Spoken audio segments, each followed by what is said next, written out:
Suruhanjaya Komunikasi dan Multimedia Malaysia MCMC menasihatkan orang ramai agar berwaspada taktik penipuan yang bertujuan mengambil alih akaun WhatsApp pengguna.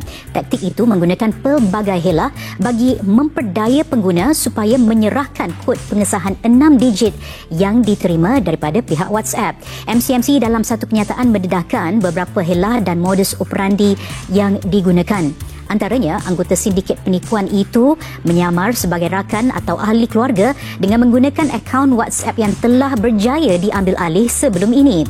Mereka juga menyamar sebagai kaki tangan WhatsApp. Untuk itu, MCMC mengingatkan orang ramai agar tidak sama sekali menyerahkan kod pengesahan 6 digit WhatsApp kepada mana-mana pihak. Ia turut menasihatkan pengguna melindungi akaun WhatsApp dengan pengesahan 2 langkah.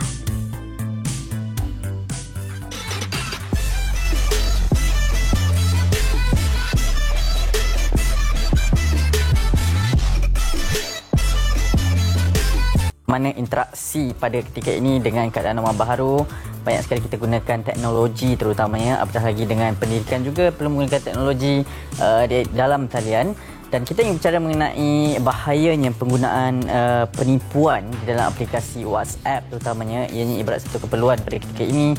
Apatah lagi kita ingin berinteraksi dengan ramai orang, kita ingin melakukan urusan perniagaan, melakukan urusan seharian, jual beli dalam talian, dan pastinya akan ada mereka yang mengambil kesempatan. Untuk itu kita ingin memberikan sedikit kesedaran di dalam perkara ini berkenaan dengan bahayanya penipuan hanya dengan semudah menghantar pesanan ringkas melalui WhatsApp. Untuk itu bersama dengan saya secara panggilan video di talian pada ketika ini adalah Encik Siraj Jalil, Presiden Persatuan Pengguna Cyber Malaysia. Assalamualaikum, selamat pagi.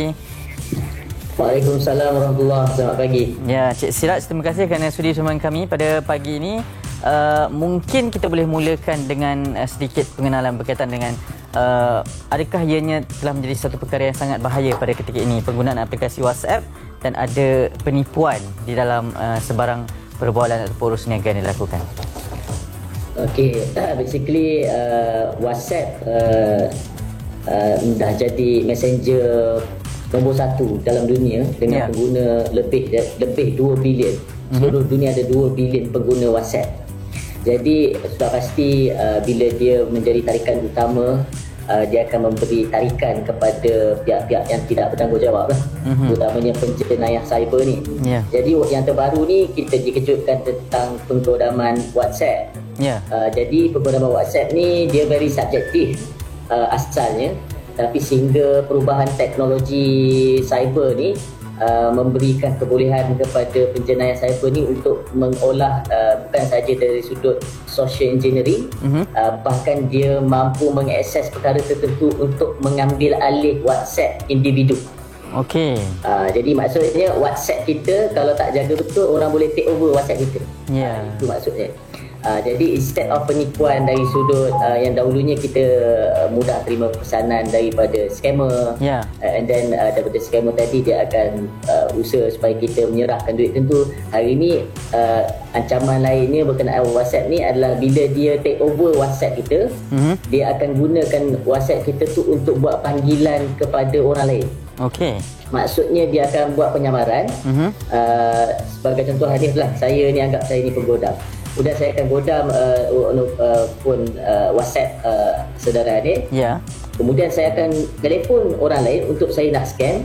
Dan sudah pasti yang akan appear di telefon mangsa tadi adalah nombor telefon saudara adik. Betul.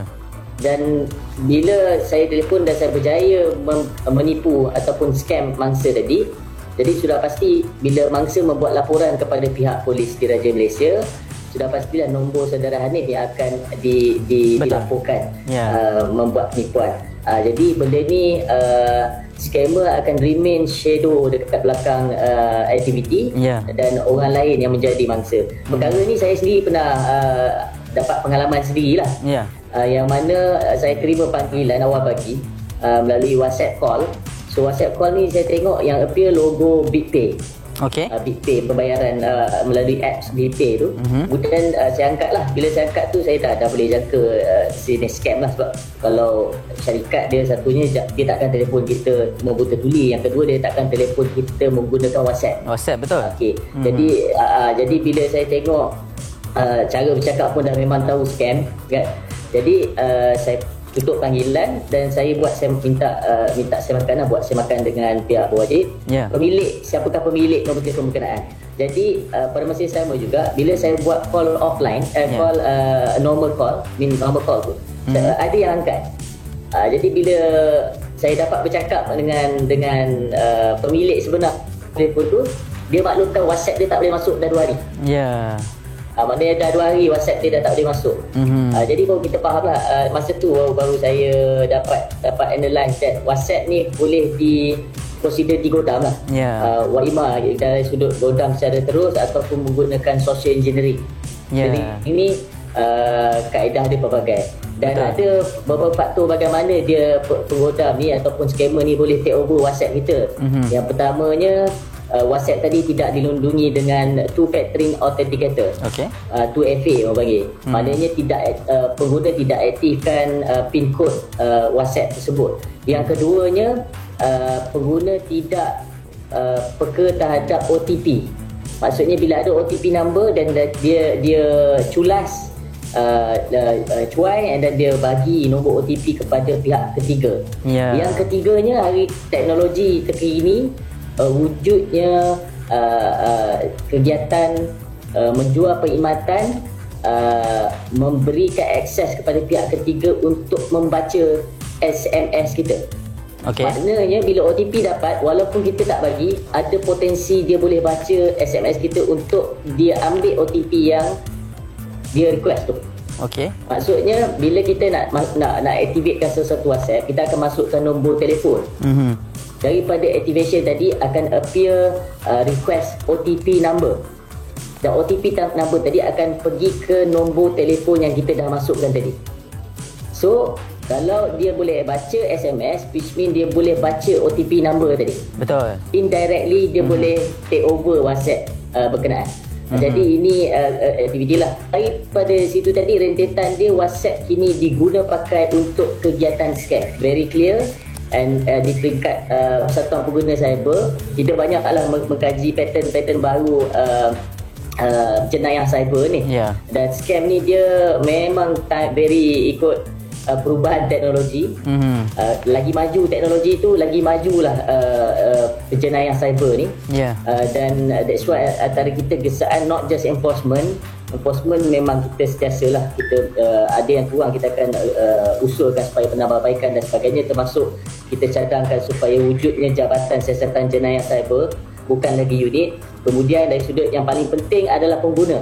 Kalau boleh pengguna aktifkan 2FA WhatsApp masing-masing. Aktifkan PIN code.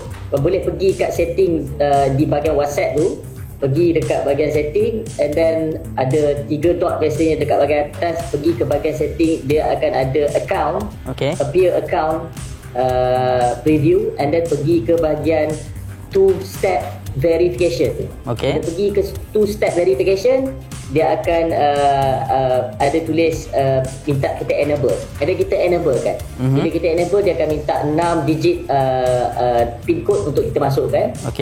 Kita set up sendiri PIN code berkenaan, simpan yang elok, dah kena ingat.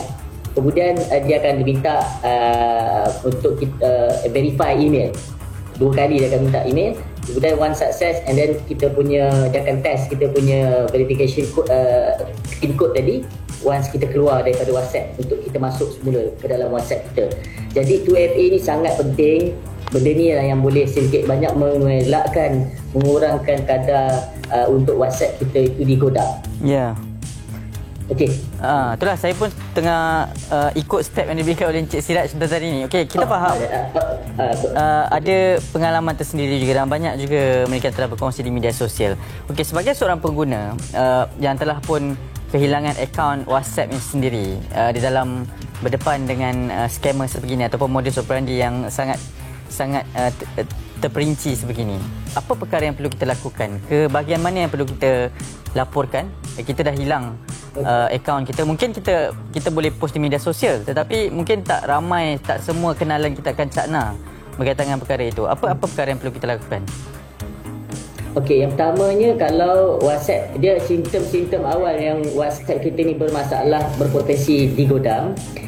WhatsApp kita tadi memang kita tak boleh nak login. Betul. Beberapa kali kita masuk akan jadi bermasalah. Yang pertama sekali, untuk elakkan sebarang kemungkinan salah laku jenayah terhadap diri kita, laporkan terus kepada pihak polis, nyatakan bahawa WhatsApp saya telah mengalami gangguan dan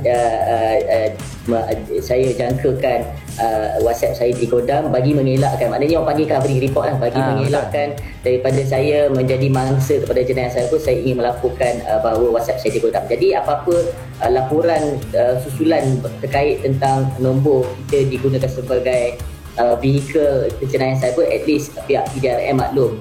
Yang keduanya, setelah selesai buat laporan tadi, kita buat laporan rasmi kepada Facebook. Pergi ke, sebab WhatsApp ni hak milik Facebook, milik punya Facebook. Jadi maklum kepada pihak Facebook dan laporkan perkara ni ada melalui support line di Facebook tu, dan bagi tahu isu berkenaan. Dan kalau dah selesai buat tadi, biasanya WhatsApp ni kita boleh dapat balik selagi kita memiliki nombor tu lah, nombor telco yang kita pakai tu. Tapi dia ada take time, dan normally based on kita punya experience dengan mangsa ni, dia 1 ke 2 hari permasalahan tu berlanjutan, dan ada potensi dia akan dapat baik lah. Tapi apa-apa pun, 2 step tadi kena very clear. Buat laporan polis, covering report. Second, buat laporan kepada pihak Facebook, supaya kita ada tinggalkan maklumat yang kita memiliki masalah dari sudut accessibility kepada WhatsApp kita. Maksudnya ada window of opportunity lah dalam sehari ke 2 hari untuk berlaku sebarang perkara yang tidak ada yang ini. Okey, Encik Siraj, terima kasih banyak-banyak di atas perkongsian yang diberikan pada pagi ini berkaitan dengan bahayanya penipuan menggunakan aplikasi WhatsApp. Encik Siraj Jalil, Presiden Persatuan Pengguna Cyber Malaysia. Nanti kita hubungi lagi untuk perkara ataupun isu yang bangkit. InsyaAllah. Terima kasih banyak. Assalamualaikum. Waalaikumsalam. Baik, itu dia berkaitan dengan aplikasi WhatsApp, dan ini antara modus operandi yang baru, dan pastinya dah banyak kes yang telah pun tular ataupun telah pun dilaporkan, dan kita sepastinya perlu berwaspada dalam menerima. Yang pertamanya, kalau menerima sebarang panggilan ataupun mesej yang mencurigakan, dan yang kedua, kalau akaun kita yang digodam, perlu ikuti segala step.